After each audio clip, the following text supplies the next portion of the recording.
Hello everybody, this is Tyler here once again from the Character Workshop, now offering drum lessons. So yes, I am back with another episode of It Came From England, and this time I am going to be talking about somebody who is not a TV show. TV shows aren't people, but you know what I mean. I'm not talking about a TV show, I'm not talking about a YouTuber like I did with the last episode with Dalek44 in his second co-series.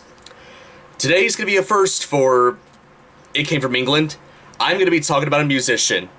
One of the very first British musicians I have ever heard. One that I love hearing to this very day. That, of course, is the man, the legend himself, Phil Collins.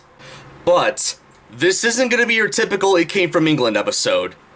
This is also going to be another first for this series, but instead of talking about the person or the TV shows or whatever, instead of talking about the history, some fun facts, my personal thoughts, well, I am going to be talking about my personal thoughts, but this is going to be a list video, as if there aren't too many of those enough on YouTube. Yes, so this will be the top 5 best Phil Collins songs episode. I do have a couple rules that I want to address before we go. So the first thing I want to point out with this list is I have to have heard every song at least a couple of times, or at least a lot, in order to put them on the list.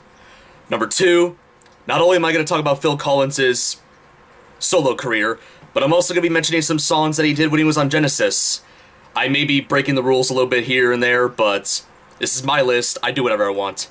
And that leads into number 3.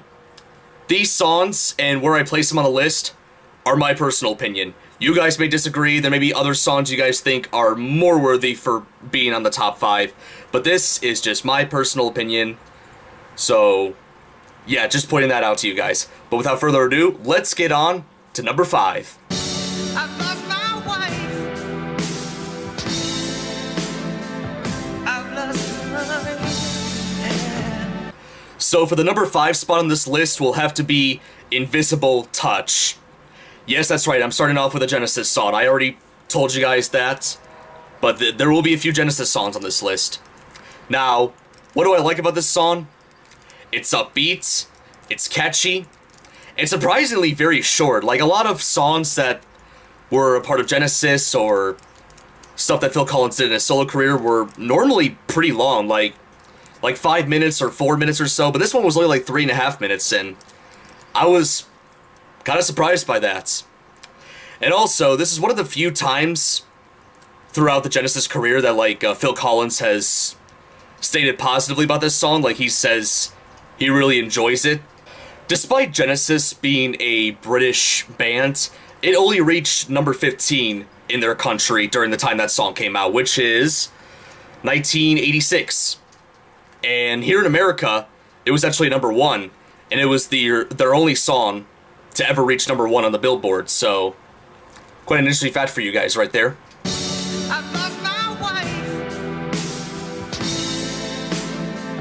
I've lost my wife.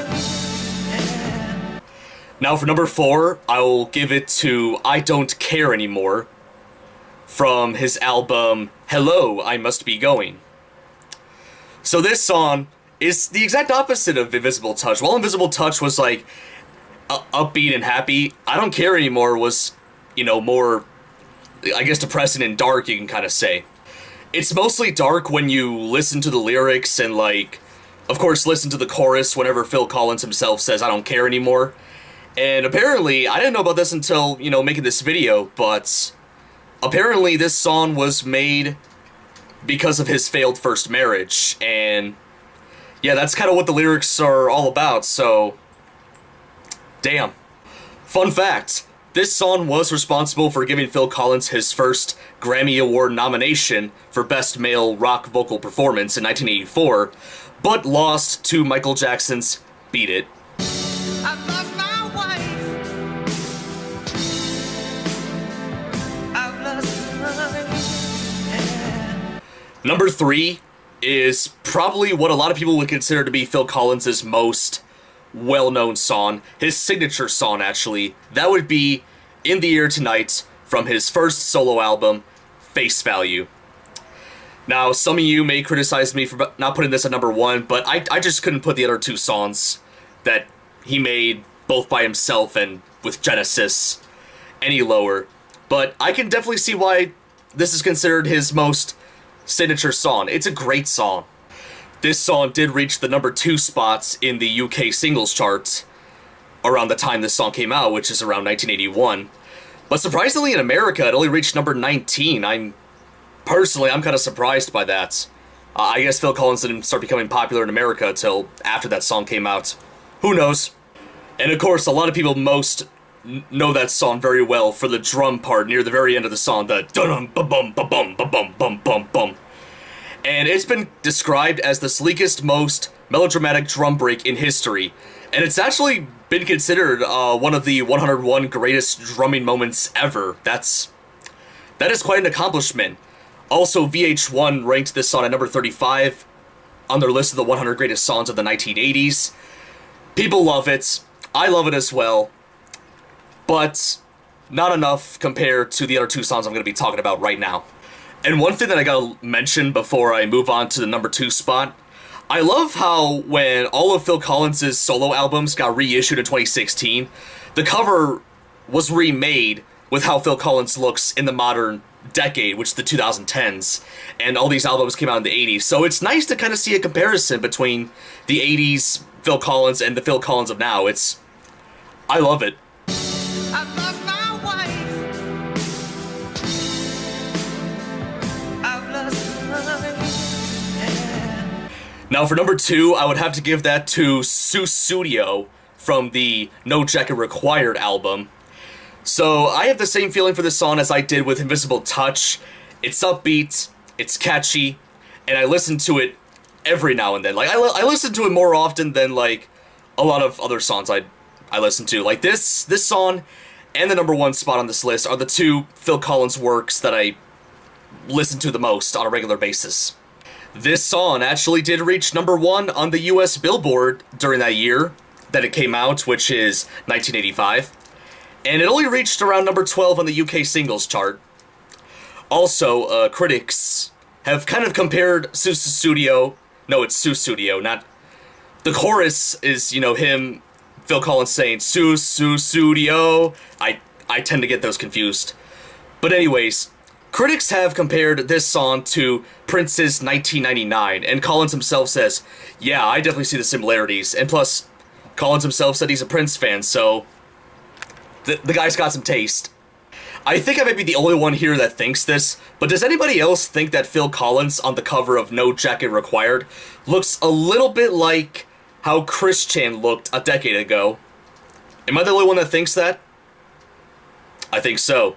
But Phil Collins still looks a million times better, and he's a million times more of a better human being than Chris Chan will ever be. Now, unfortunately, there aren't going to be, any honorable mentions on here, but if I am to list a few... it would probably be Misunderstanding from Genesis, and then the song that pretty much got me introduced to Phil Collins to begin with, You'll Be in My Heart, which was from the Tarzan movie. But anyways, on to number 1. I've lost my wife.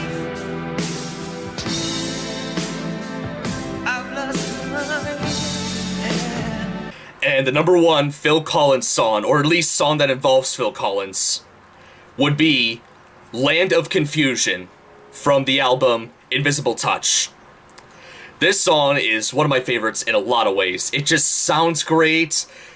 The drumming's nice. Phil Collins does an excellent job at being a drummer. The lyrics are interesting. It's pretty much just about...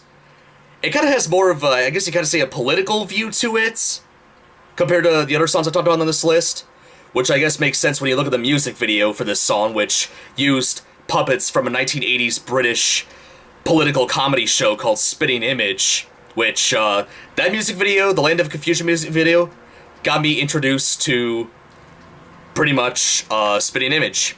On topic with the music video was nominated at the MTV Awards for Best Music Video in 1986, but lost to Peter Gabriel's Sledgehammer music video, which is very funny because Peter Gabriel, if you guys didn't know, was the original lead singer of Genesis before, he left and then Phil Collins took over. Yeah, I just find that kind of funny.